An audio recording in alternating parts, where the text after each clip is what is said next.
185페이지부터 봐 나가십니다. 제3절 기반시설 부담 구역입니다. 1번 보시게 되면 지정권자 찾으셨죠? 특권시구는 다음에 해당되는 지역에 대해 기반시설 부담 구역으로 지정하여야 한다. 지정하여야 한다. 가로해 놓습니다. 다만 개발행위가 집중되어 개발행위 집중 추천했습니다.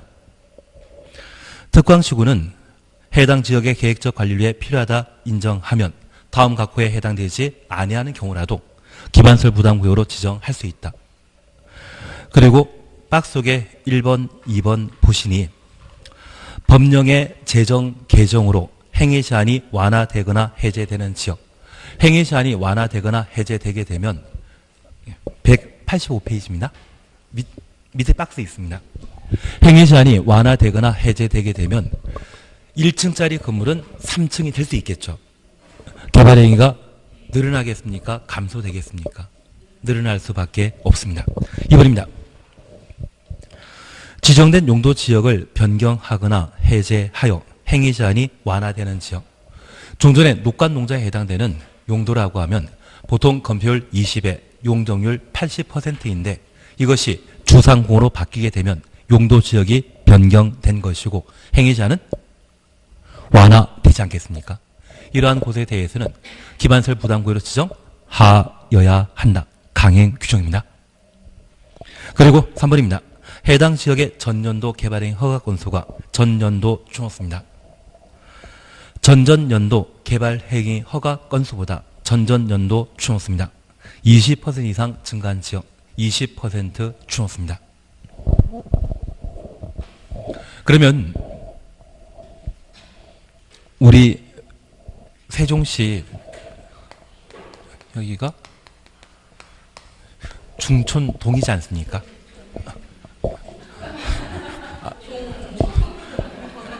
예, 촌동입니까? 예, 알겠습니다. 예, 종촌동이 이 동네 개발인 허가 건수가 2017년도에는 100건이었는데 2018년도에 집을 짓겠다고 하는 개발인 허가 건수가 120건, 130건이 되었다고 하면 전전년도와 전년 사이의 개발행 허가 건수의 비율은 20% 이상 늘어나지 않았습니까? 이러한 곳이라고 하면 2019년도에는 기반시설 부담구역으로 지정할 수 있다야 한다. 하여야 한다입니다. 그리고 니은번입니다. 해당 지역의 전년도 개발 인구 증가율이 해당 지역 추천수입니다. 그 지역에 속하는 특별시, 광역시, 시, 군, 특별시부터 군까지 가려놓습니다. 전년도 인구 증가율보다 20% 이상 높은 지역. 그래서 세종시의 전체 인구 증가율이 2018년도에는 5% 늘어났는데 이 종촌동은 인구 증가율이 25%, 30% 인구 늘어났다고 하면 2019년도에는 기반시설 부담구역으로 지정하여야 한다. 그래서 우리 세종시는 2008년도에 인구 10만도 안 된 상태에서 세종시가 시작했거든요. 그리고 2018년도 작년에 인구 통계를 잡아보니 34만 명이 거주하는 곳으로 나타났다고 하면 이거 계속 인구 늘어났다는 이야기죠. 그래서 이런 지역이 있다고 하면 기반시설 부담구역으로 지정하여야 한다. 그래서 우리가 함께 봐주실 것은 뭔지 모르지만 일단 20% 늘어났다고 하면 20% 늘어났다고 하면 필수적 기반시설 부담구역 지정 대상이라는 것 확인하시고 인구 증가율이 15%밖에 안 됐습니다. 20% 늘어난 것이 아니라 15%밖에 늘어나지 않았지만 개발 행위가 집중되는 곳이라고 하면 기반시설 부담구역으로 지정할 수 있다. 그래서 우리 박스에서 페이지 넘기지 마시고 박스에서 단서 찾으셨죠? 한 4줄 위에. 다만 개발 행위가 집중되어 추천했습니까? 개발 행위가 집중되는 곳이 있다면 계획적 관리를 위해 기반시설 부담구역으로 지정할 수 있다. 그래서 개발행위 집중이라는 말을 보게 되면 개발행위 집중이라는 말을 보게 되면 그때는 임의적 지정 대상이라는 것을 파악해 주셔야 됩니다. 한 장 넘기십니다.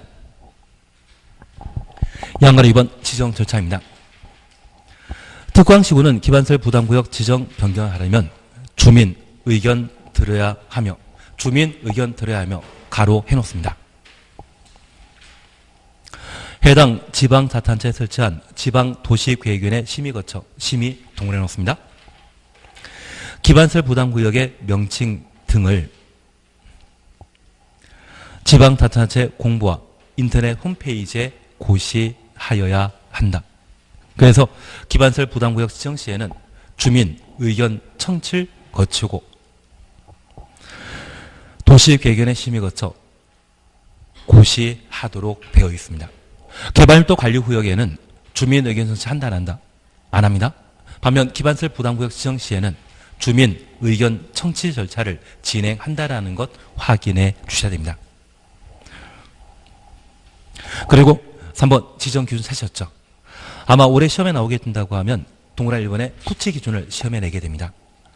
기반설 부담구역은 기반설이 적절하게 배치될 수 있는 규모로서 최소 10만 제곱미터 이상 규모가 되도록 지정할 것. 10만 제곱미터 이상 추놓습니다. 충분한 기반설을 설치할 수 있도록 그 단위 면적은 얼마? 최소 10만 제곱미터 이상이라는 것 확인해 놓습니다. 그리고 3번 기반설 설치 계획입니다. 특광시군은 기반설 부담구역 지정되게 되면 다음 내용을 포함한 기반설 설치 계획을 수립하여야 한다. 각종 행정계획은 원칙적으로 필수적 수립 대상이죠. 딱 하나, 성장관리 방안만큼은 수립할 수 있다. 행정청이 만드는 계획은 수립하여야 한다로 끝나는 것이 원칙입니다. 성장관리 방안만 임의사항이라는 것 확인해 놓습니다. 그리고 옆에 페이지에 3번 보시게 되면 기반설 부담구역 설치가 필요한 기반시설이라 해서 다양한 내용 나오는데 4번 찾으셨죠. 학교 기반설 부담구역에 설치할 기반설이지만 가로 속에 고등교육법에 따른 학교는 제외한다.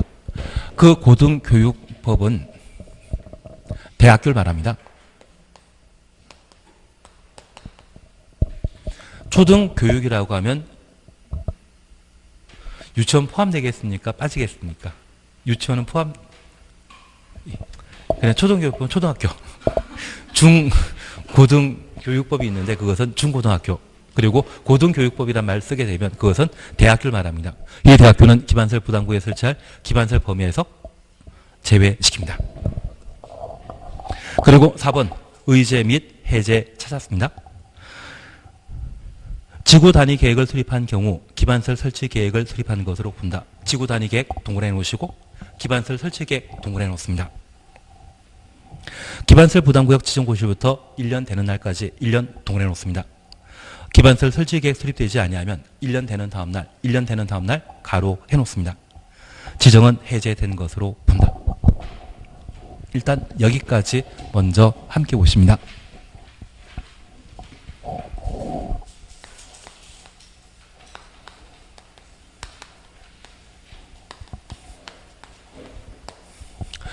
기반설 부담구역을 함께 보시는데 이 기반설 부담구역은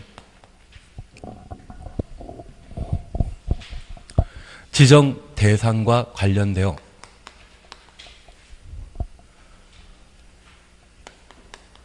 필수적 지정 대상과 임의적 지정 대상으로 각각 구분할 수 있습니다.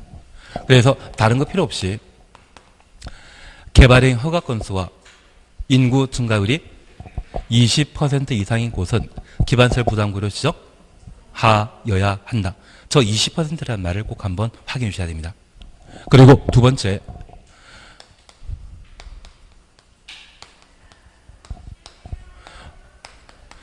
필수적 지정 대상이 아닌 곳 중에 개발행위가 집중되는 곳이 있다면 기반설 부담구역으로 지정할 수 있다라는 말을 한번 확인해 놓습니다.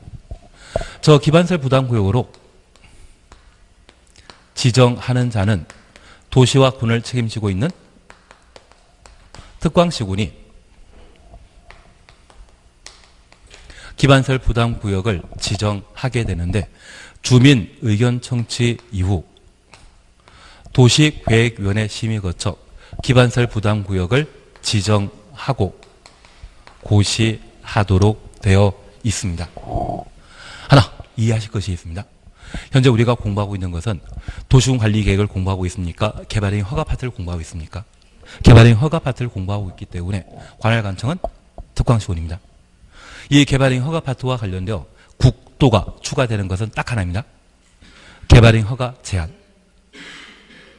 개발행위 허가 제한 지역의 지정에 있어서는 지구 단위 계획 구역, 기반설 부담구역, 도시군 관리 계획을 수립 중인 곳이 개발행위 허가 제한적으로 지정될 수 있기 때문에 그때 국토가 지구 단위 계획의 결정권자로서 또는 도시군 관리 계획의 결정권자로서 국토가 등장하기 때문에 국토교통부 장관과 도지사가 개발행위 허가 파트에 등장하고 나머지는 항상 관할관청은 특광시군입니다. 그래서 개발행위 허가 제한만 에브리바디라는 말로 대신하시고 나머지는 관할관청이 특광시군이라는 것 기억해 주셔야 됩니다. 지금 우리는 개발행위 허가 파트 공부하고 있지 않으십니까? 그리고 두 번째 우리 봐주실 것이 있습니다. 이번에 기반설 부담구역이 지정되게 된다고 하면 주민 의견 청취 듣도록 되어 있는데 우리 동네 인구 증가율이 20%가 넘고 있습니다. 매년 20%씩 늘어난다고 하면 인구 진짜 급증하고 있는 동네이거든요. 이런 곳에 많은 사람들이 새로 이사 오게 된다고 하면 기존에 확보되었던 전기, 수도, 도로, 학교, 의료시설은 충분하겠습니까? 부족하겠습니까? 사람들이 계속 늘어나게 된다면 교통체증 현상이 심각하게 발생할 수 있고 살기 힘들어지거든요. 그러면 이러한 곳이라고 하면 이곳을 기반설 부담구로 지정할 것인지 안 할 것인지 주민 의견이 분분하지 않겠습니까? 100% 안 한다. 그 이야기 없습니다. 지금 안 해놓으면 새로운 건물 건축하여 새로 신축하는 분들이 많은 이익을 챙기게 된다고 하면 그 개발 이익 중에 일부를 기반설 부담구역에 필요한 기반설 설치하는데 사용할 수 있거든요. 그러면 현재 우리 세종시에 거주하고 있는 분들은 이곳에 인구가 계속 늘어나게 되는데 기존에 확보되어 있는 기반설로 충분한지 또는 새로운 기반설을 더 추가해야 될 것인지 여러 가지 의견 존재할 수 있지 않습니까? 개발도 관리구역은 획일적으로 용적률을 최대 50% 강화시키기 때문에 반대하는 의견만 나오겠지만 이쪽에는 한다 안 한다는 이야기가 나올 수 있을 겁니다. 취지 이해하시겠습니까? 그리고 이 기반설 부담구역에는 다양한 기반설을 설치하게 되는데 우리 동네는 초등학교만 만들 것인지 초등학교 외 중학교와 중학교와 고등학교까지 만들 것인지 어떤 학교를 만들 것인지를 주민들에게 물어볼 필요가 있습니다. 그래서 기반설 부담구역 지정 시에는 주민 의견 청취를 하게 됩니다. 다만 대학은 포함된다 빠진다? 빠집니다. 하나 이해하실 것은 이 대학은 우리 기반설 부담구역인 세종시에 만들어진다 해서 세종시 주민들만 입학할 수 있다? 시험 봐서 들어가야 된다. 시험 봐서 들어가야 됩니다. 만약 대학이 중고등학교처럼 가까운 곳에 계신 분이 입학할 수 있는 그런 교육시설이라고 하면 제 생각에는 서울대 주변의 집값이 제일 비싸야 되거든요. 제일 싼 것 같은데요. 그래서 대학은 시험 봐서 들어가는 곳이기 때문에 기반설 부담구에 설치할 기반설 범위에 포함되지 않는다라는 것을 파악해 주셔야 됩니다. 그러면 이러한 절차를 거쳐 기반설 부담구역이 지정되게 되면 저 기반설 부담구역에는 새로운 기반설 설치해야 되죠. 그래서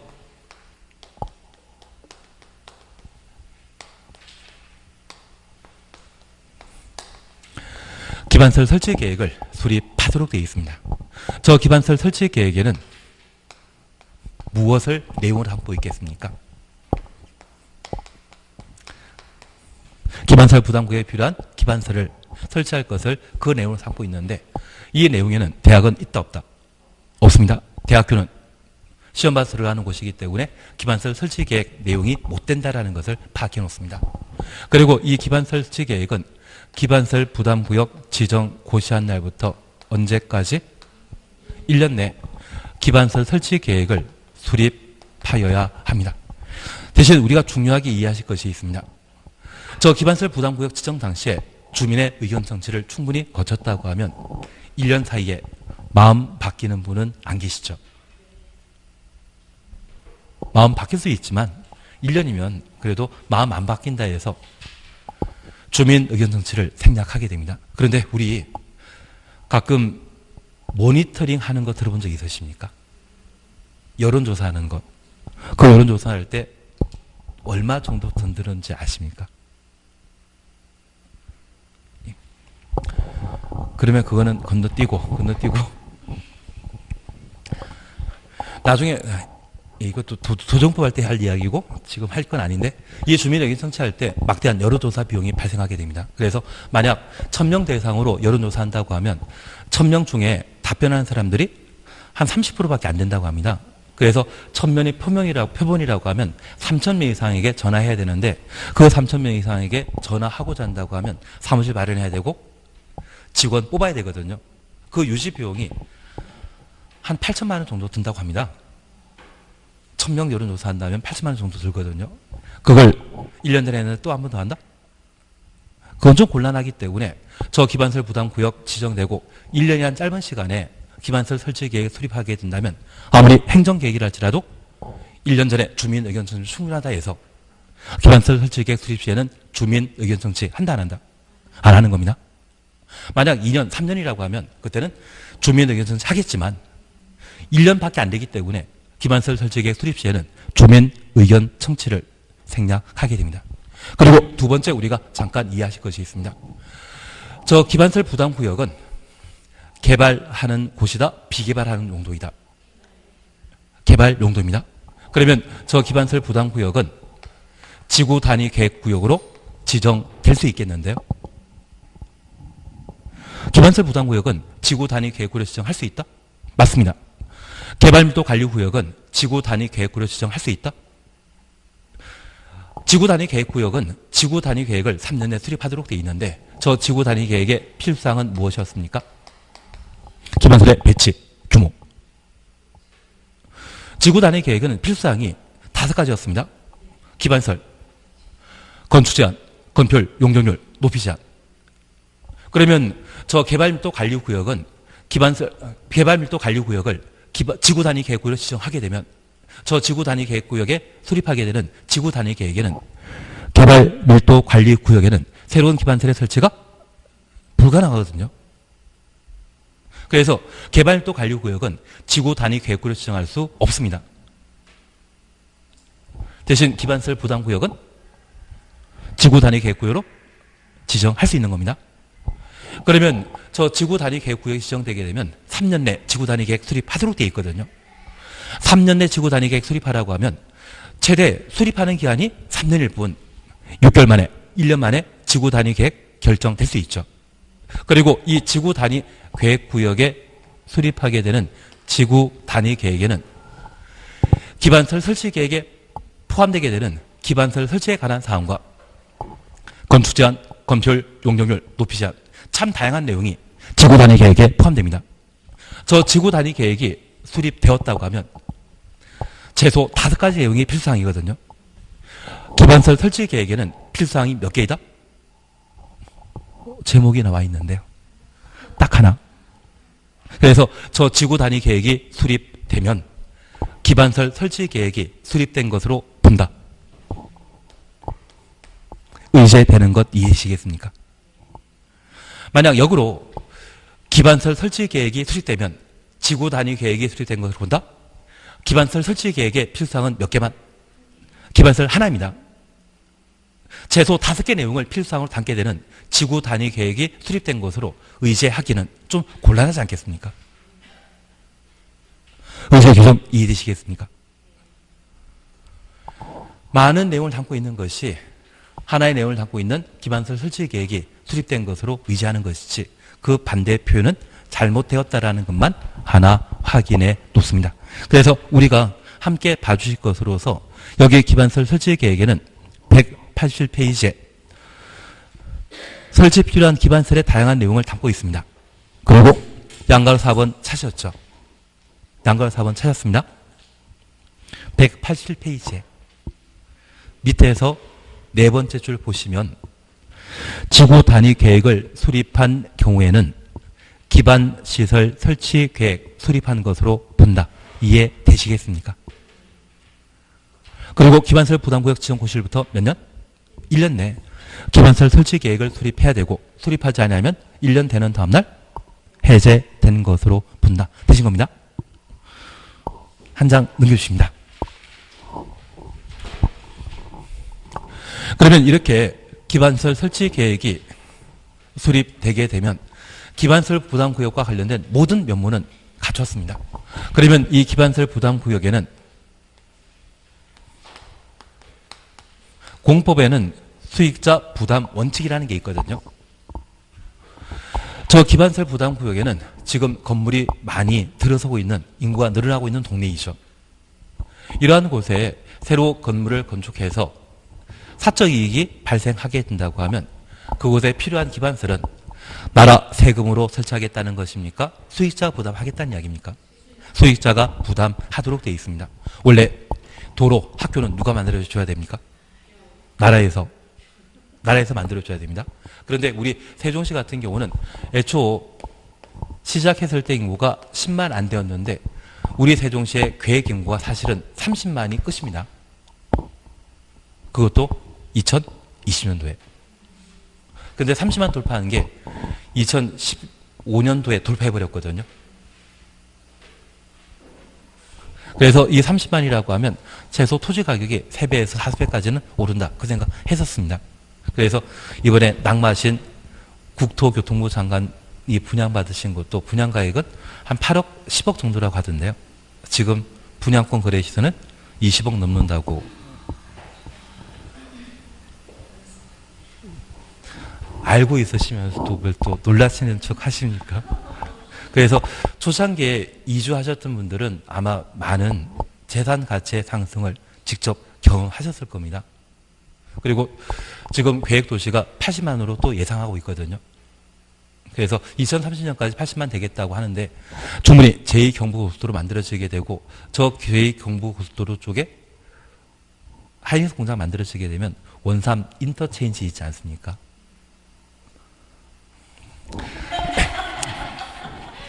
예, 거기 가서 일하시면 됩니다. 그래서 여기 기반시설 부담구역에 필요한 기반시설은 나라 세금으로 만드는 것이다. 수익자 부담한다. 수익자 부담하게 됩니다. 그걸 기반시설 설치 비용이라 표현하게 되고 저 기반시설 설치 비용을 누가 부담하게 되는지 어떤 방법으로 부가 징수하고 사용하게 되는지 그에 관한 사항을 함께 보시는 게 필요합니다. 그런데 우리가 하나 이해하실 것은 저희 수익자 부담 원칙에 있어서 100원 버는 분이나 만원 버는 분이나 똑같이 취급한다? 차등적으로 대한다. 차등적으로 대하도록 되어 있습니다. 그래서 이 기반시설 설치 비용은 기반시설 부담구역의 모든 건물 건축하는 자에게 부과하는 것이 아니라 연면적 200제곱미터 초과하는 건축물을 신축하거나 증축하는 자에게만 부과시킵니다. 연면적 200제곱미터라고 하면 한 평이 3.3제곱미터이기 때문에 60평 이상의 건물 건축하는 분에게만 기반시설 설치 비용을 부과 징수하도록 되어 있습니다. 보통 서민이라고 하면 국민대 규모가 85제곱미터이거든요. 30평대이기 때문에 이분들에게 부과 징수하는 것은 상관? 있다? 없다? 근데 상관이 있더라고요. 임대료가 다 올라가던데요. 세종시의 문제가 임대료가 워낙 높게 책정되다 보니까 수익이 발생 안 한다 해서 좀 비어있는 임대 상가가 좀 많지 않습니까?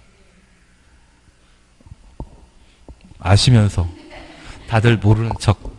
예, 그래서 200제곱미터 초과는 건축물을 신축하거나 증축하는 분들만 기반시설 설치 비용의 부과 대상이고 이러한 건물을 건축하고자 한다면 우리가 건축법 다 못하셨기 때문에 이러한 건물 만들고자 한다면 건축 허가 받아야 되고 건축 허가 받은 자가 공사에 착수하고 공사 완료하게 되면 사용 승인 받고 이용할 수 있거든요. 그래서 내가 살 집 만들고자 한다면 건축 허가 받고 공사 다 끝나면 뭐 해야 된다? 사용 승인 받도록 되어 있습니다. 그런데 이 건축 허가 시에는 설계도서라는 게 제출됩니다. 그 설계도에 따라 해당 건물이 200제곱미터 초과하는지 여부를 판단할 수 있거든요.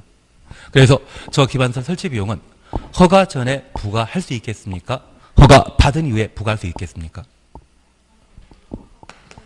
허가 받은 이후에만 정확하게 건물 규모를 파악할 수 있습니다. 그리고 두 번째입니다. 저 사용 승인은 완공된 건물 이용할 수 있는 행정조차입니다. 저 사용 승인 받고 돈 내라고 하면 배째라 하시는 분이 계십니다. 아니면 도망가 버리시는 분이 계시거든요. 그러면 저 돈을 납부하는 시기는 사용 승인 받은 이후에 돈 내게 한다. 사용 승인 받기 전에 돈 내게 한다. 사용 승인 받기 전에 돈 내게 해야만 돈 내고 사용 승인 받을 수 있죠. 사용 승인 받고 돈 내라고 하면 아마 다들 도망가실 것 같은데요. 그래서 이 기반설 설치 비용의 부과는 건축 허가 받은 이후에 부과 통지하도록 되어 있고 납부는 언제 한다? 사용 승인 전에 이루어진다라는 것을 밝혀 놓습니다. 그리고 얘는 세법에 공부하셨던 세금 납부와 똑같거든요. 세법에서는 현금 납부하도록 되어 있죠. 현금 납부하는 게 곤란하다고 하면 최후에는 무엇 가능하다? 물납 가능하다. 그래서 공법상 세법처럼 물납 허용하고 있는 유일한 규정이 여기입니다. 덕분에 이런 부분들만 열심히 나오던데요. 요것만 몇 개 잡아주십니다. 우선 우리 함께 보실 것으로서 이번 부과 대상 및 산정 기준 차시였죠. 1번입니다. 기반설 부담 구역에서 기반설 설치 비용의 부과 대상인 건축 행위는 단독주택 등의 대통령령이 정하는 시설로서 200제곱미터 차시였죠. 200제곱미터부터 가로 열어놓습니다. 가로 속에 기존 건물의 연면적 포함한 200제곱미터 초과까지 가로 닫아놓습니다. 연면적 얼마? 200제곱미터 초과는 건축의 신축, 증축 행위로 한다. 신축, 증축 추천놓습니다. 다만 기존 건축을 철거하고 신축하는 경우는 기존 건축물의 건축 연면적을 초과하는 건축 행위만 부과 대상으로 한다. 이렇게 이해해 주시면 됩니다. 현재 기반설 부담 구역인 대지에 건물을 건축했는데 애초 건물이 딱 200제곱미터입니다. 기반설 설치 비용의 부과 대상이다? 아니다? 아닙니다. 그런데 얘를 50제곱미터 증축하게 되었습니다. 그러면 200제곱미터 초과는 저 50부분에 대해서만 증축 시에 기반설 설치 비용을 납부해야 되는 겁니다. 이해되시겠습니까? 그리고 얘를 전부 철거하고 다시 개축하게 되었는데 종전과 똑같은 250제곱미터로 개축하게 되었다고 하면 추가 기반설 설치 비용의 부과 대상이다? 아니다? 아닙니다. 분명 200 초과했지만 50 초과하는 부분에 대해서는 이미 돈 낸 적 있지 않습니까? 또 돈 내는 거 아닙니다. 대신 250이 아니라 만약 300제곱미터로 증축하거나 또는 300제곱미터로 신축하게 된다고 하면 예전에 250에서 50 더 늘어나지 않았습니까? 그러면 100에 대한 300이면 200제곱미터 초과는 100에 대해 기반설 설치 비용을 낸다? 종전보다 크신 50제곱미터에 대해서만 기반설 설치 비용을 낸다. 50에 대해서만 더 내는 겁니다. 그게 단서를 보시게 되면 다만 기존 건축물 철거하고 신축하는 경우에는 기존 건축물의 연 면적 초과는 건축 행위만 부과 대상을 한다. 이해되시겠습니까? 기존 건물이 250이었는데 이걸 전부 철거하고 300짜리 만들었다고 하면 초과는 50에 대해서만 내면 되지 200제곱미터 초과는 100을 내는 거 아닙니다. 한번 잘 읽어주시면 좋겠습니다. 그리고 두 번째입니다. 옆에 페이지 보시게 되면 용지 환수 개수가 있는데 얘가 2번 우리 시험에 나왔거든요. 그래서 이걸 외우라고 하면 나는 외울 수 있다? 없다? 없습니다. 다만 우리 약속해 주실 것이 있습니다. 1번, 2번 묶어놓으시고 3, 4 묶어놓습니다. 1번, 2번 보시니 단독택, 공동택, 기반설 유발 개수는 0.7로서 같습니다. 0.7을 외우라는 게 아니라 같다라는 것을 이해해 주셔야 됩니다. 그리고 1종 근린생활설과 2종 근린생활설 비교하게 되면 2종이 높게 책정되어 있죠. 그리고 위락시설이 2.1입니다. 그러면 우리가 잠깐 이해하실 것이 있는데 여기 기반설 유발 개수는 기반시설 사용량을 또는 기반설의 사용을 유도하는 건축물에 따라 그 수치를 각각 달리 정해 놓은 것입니다. 그런데 우리가 잠깐 이해하실 것은 단독택과 공동주택을 비교하게 되면 아파트를 포함한 공동택이 단독택보다 크다 그 생각할 수 있는데 여기 기반설 유발 개수는 건축물을 기준으로 하는 것이 아니라 1인당 사람 한 사람이 사용하게 되는 전기, 수도, 도로, 시설 1인당 기준으로 유발 개수를 산정하도록 되어 있습니다. 그러면 단독택에 잠깐 잠자고 회사 출근하고 공동택에 잠깐 잠자고 회사 출근하게 된다고 하면 건물 크기는 서로 다르지만 1인당 기반설 사용하는 양은 크게 다르다? 똑같다? 같을 수밖에 없습니다. 그리고 두 번째, 1종 근린생활설과 2종 근린생활설을 비교해 주시는데 2종 근린생활설은 밤늦게 영업하는 술집을 말합니다. 1종과 비교하게 되면 전기, 수도 사용량은 많다, 작다? 많습니다. 그래서 28회 때는 이렇게 시험에 나왔습니다. 학교와 병원 사이에 기반설 유발 개수가 학교가 높다고 틀린 정답 나온 적이 있거든요. 학교는 요즘 몇 시까지 수업합니까? 예전에 야자 있었거든요. 그 야자 있었을 때는 학교 선생님에게 초과 근무 수당이라는 것을 지급했는데 요즘 교육소마다 그 예산이 없다고 합니다. 교육소마다 예산이 없다고 합니다. 그래서 요즘 고등학교에는 야자 한다 안 한다? 안 합니다. 그래서 하는 데 있습니까? 그렇습니다. 제 친구가 경기도에 지금 광명시에 있는 모 고등학교에 국어 선생하고 있거든요. 걔가 3년 전만 하더라도 학교 빨리 때려치겠다고 딱 그런 말을 했었습니다. 그래서 30년만 채우게 되면 연금 나오기 때문에 관둔다 했는데 요즘 야자 없어졌다고 해가지고 계속 더 다니던데요. 예전에 10시까지 11시까지 계속 남아있었어야 되는데 야자 없어져가지고 요즘은 5시나 일정 끝나고 6시면 퇴근한다 하더라고요. 그래서 3년 전과 지금 마음이 달라졌습니다. 그래서 3년이라고 하면 주민의견 청취 한번 해야 되지만 1년이라고 하면 주민의견 청취할 필요 기반설 설치계획 수립 시에는 주민의견 청취 한다 안 한다? 안 한다. 걔가 살만하다고 하던데 일단 자율은 빼버리고 학교는 전기 수도 사용량 많다 작다? 1인당 전기 수도 사용량 6시까지 한다고 하면 얼마 안 된다 생각하시고 병원이라고 하면 24시간 운영하는 병실 갖춰진 의료시설이거든요. 24시간 동안 전기 계속 사용하게 된다면 전기 사용량은 높기 때문에 병원이 기반설 유발 개수가 높은 시설이지 얘가 높다고 하는 것은 잘못된 것이죠. 그래서 우리 기반설 유발 개수와 관련되어서는 1인당 전기, 수도 사용량을 고려한 것이다. 그렇게 판단해 주시는 겁니다. 그래서 제가 부탁드릴 것은 단독택과 공택은 같습니다. 1종, 2종 근린 생활설 중에 유발 개수가 높은 곳은 밤늦게 운영하는 2종이. 그리고 한 장 넘기십니다. 기반설 부담 계획에 대해서는 서로 제키십니다. 얘는 안 합니다. 기반설 부담 계획은 안 합니다. 그리고 한 장 넘기십니다.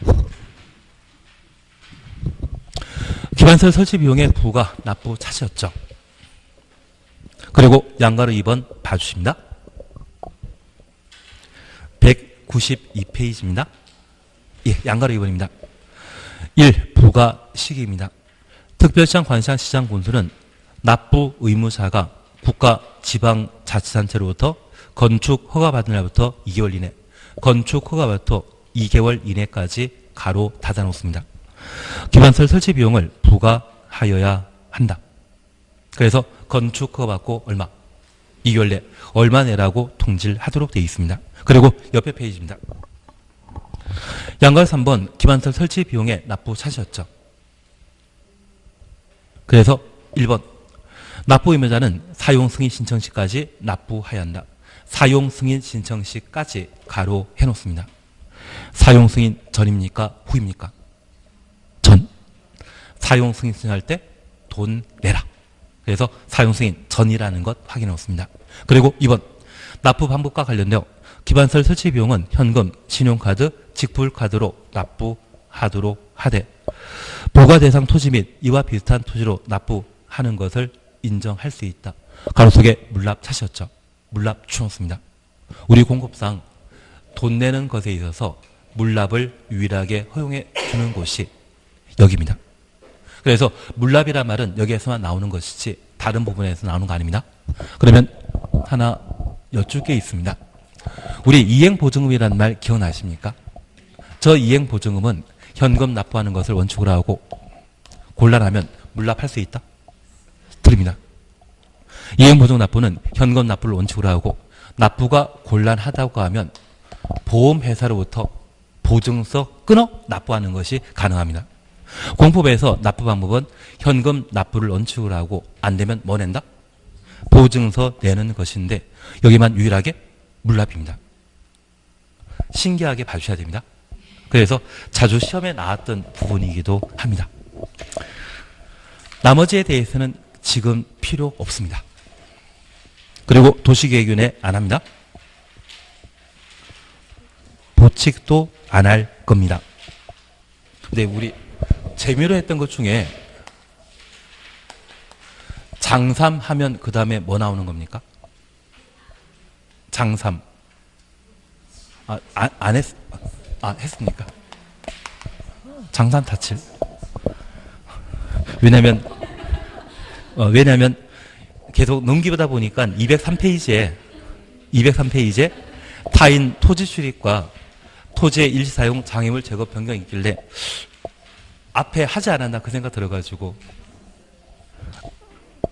장애물 제거 변경과 일시사용은 3일 전에 통지하고 타인 토지 출입은 7일 전에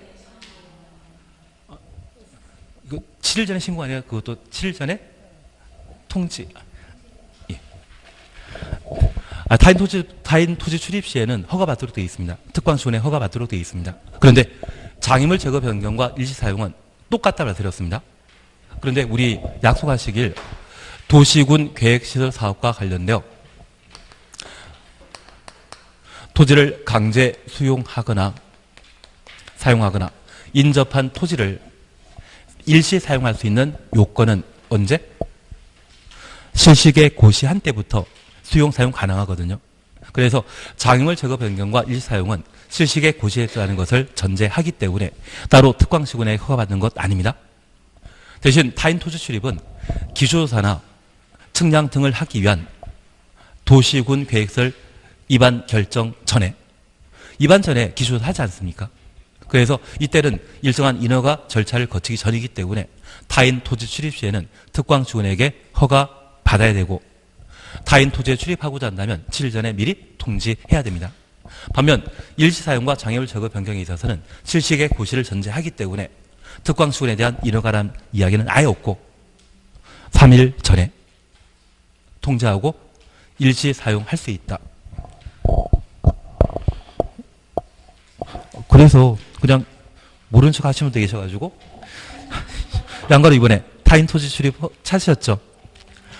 타인 토지에 출입하려는 자는 특광시군에게 허가받아야 하며 출입하려는 날 7일 전까지 일시 장소를 소유자 등에게 알려야 한다. 그리고 옆에 페이지에 3번 일시 사용과 장애물 변경 제거는 같은 동격이라 하셨습니다. 동격이라 했습니다. 203페이지지 않습니까? 203페이지에.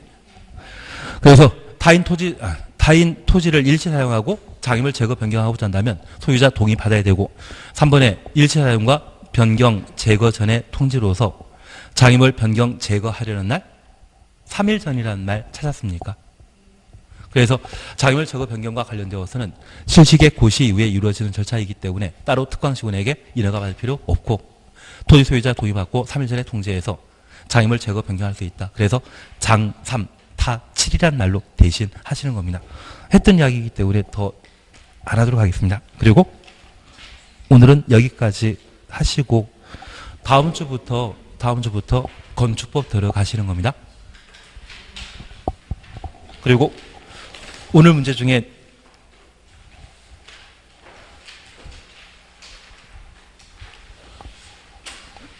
답은 다 달려있지 않습니까? 예, 저 답지 달아놨는데 주문하신 대로 예. 신토가 해설이 잘하고 있습니다. 근데 이 중에 내가 풀어봤는데 잘 모르겠다는 거. 아니, 답을 빼버리고 드릴까요? 1번의 답은 3번입니다. 환경지소시설, 하수 폐폐 재비란 말 기억나십니까? 그래서 3번이 답입니다.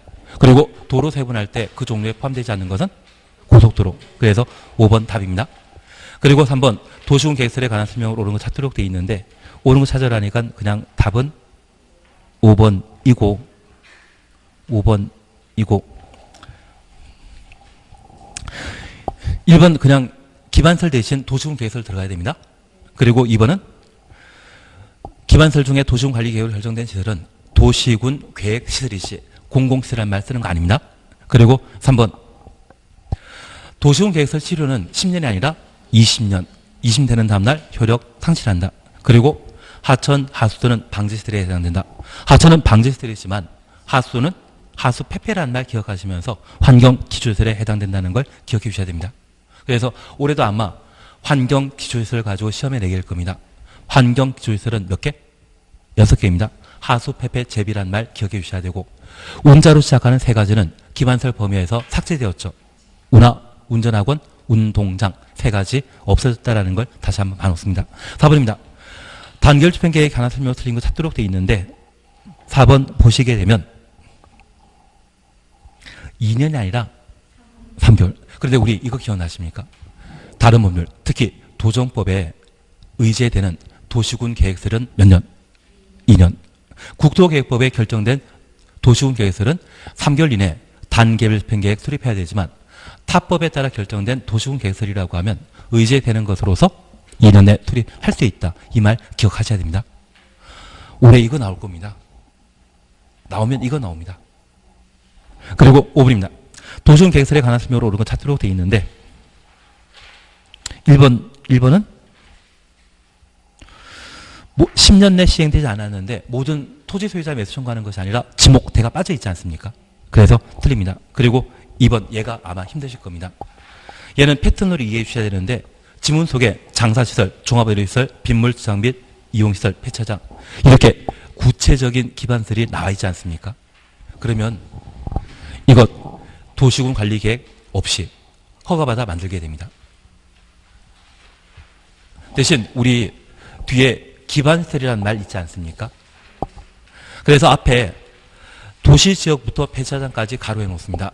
도시지역부터 폐차장까지 가로해 놓으시고 이것 없이 기반시설 설치하려는 자는 도시군 관리계획으로 결정하여야 한다. 이 말 나오면 맞고요.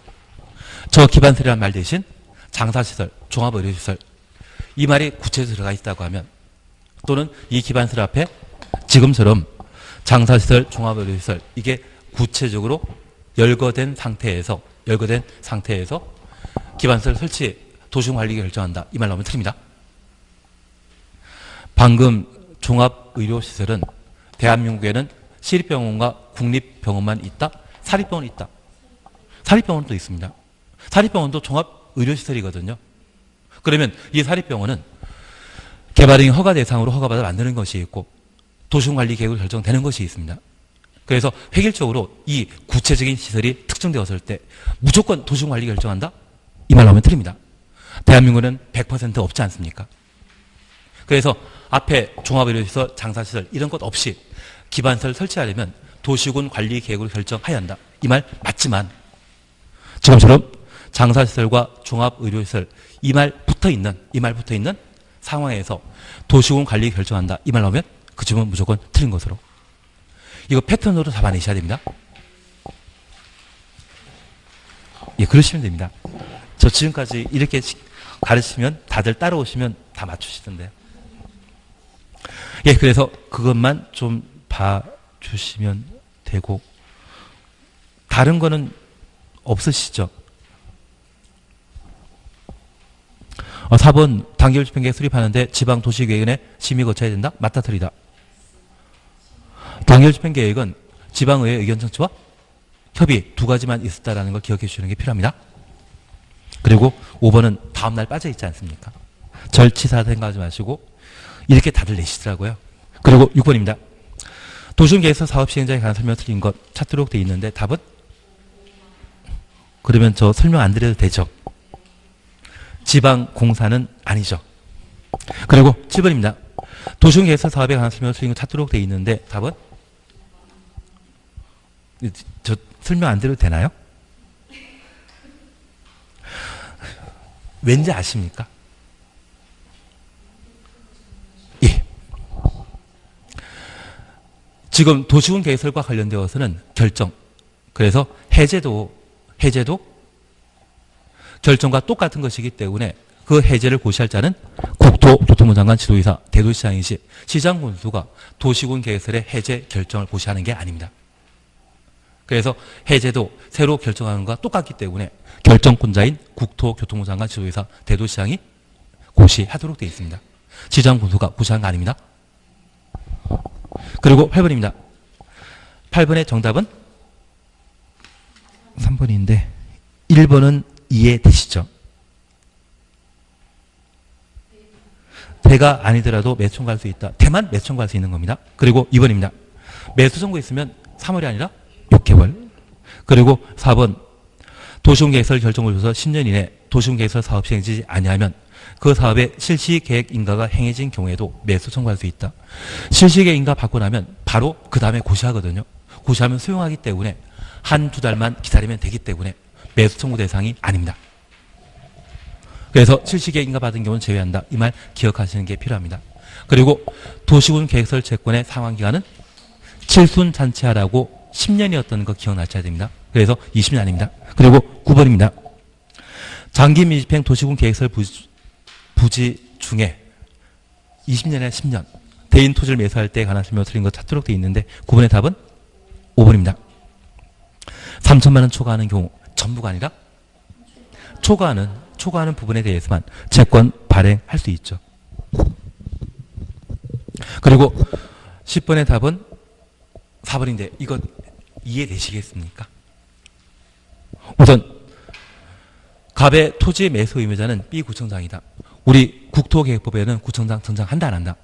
안 합니다. 그래서 만약 갑의 소유 토지가 A광역시 B구에 소재했다고 하면 A광역시장에게 매수 청구하는 것이지 구청장에 매수 청구하는 것 아닙니다. 지금 잠깐만. 갑의 소유 토지는 A광역시 B구에 소유한 지목에 대한 토지로서 시행자. 예, 주택공사입니다. 예, 주택공사입니다. 만약 주택공사가 시행자가 결정되기 전이라고 하면 구청장이 아니라 특광시군에게 매수 청구하도록 되어 있는데 시행자가 이미 정해졌다고 하면 시행자에게 매수 청구하도록 되어 있습니다. 그래서 1번 틀린 겁니다. 그리고 2번입니다. 갑이 매수 청구할 수 있는 대상은 토지이며 그 토지에 있는 건축물은 포함되지 않는다. 매수 청구 대상은 토지와 건축물 모두가 매수 청구 대상이 됩니다. 그래서 2번 틀립니다. 3번입니다. 갑이 원하는 경우 매수 의무자는 도시군 계획설 채권 발행하여 대금 지급할 수 있다. 예. 도시군 계획설 채권 발행할 수 있는 자는 누구만? 지방자치단체장만. 주택공사 사업 시행자이기 때문에 이들은 도시군 계획설 채권을 발행할 수 없는 겁니다. 그리고 4번 맞는 이야기고 5번입니다. 갑의 매수 청구에 의해 매수 의무자가 매수하기로 결정한 경우 시가로 매수한다? 시가가 아니라 공시법이 정하는 가격 기억나시겠습니까? 이게 그래도 난이도 있는 문제였는데 잘 푸시는 것 같아요. 예, 오늘 여기까지 하십니다. 예, 고맙습니다.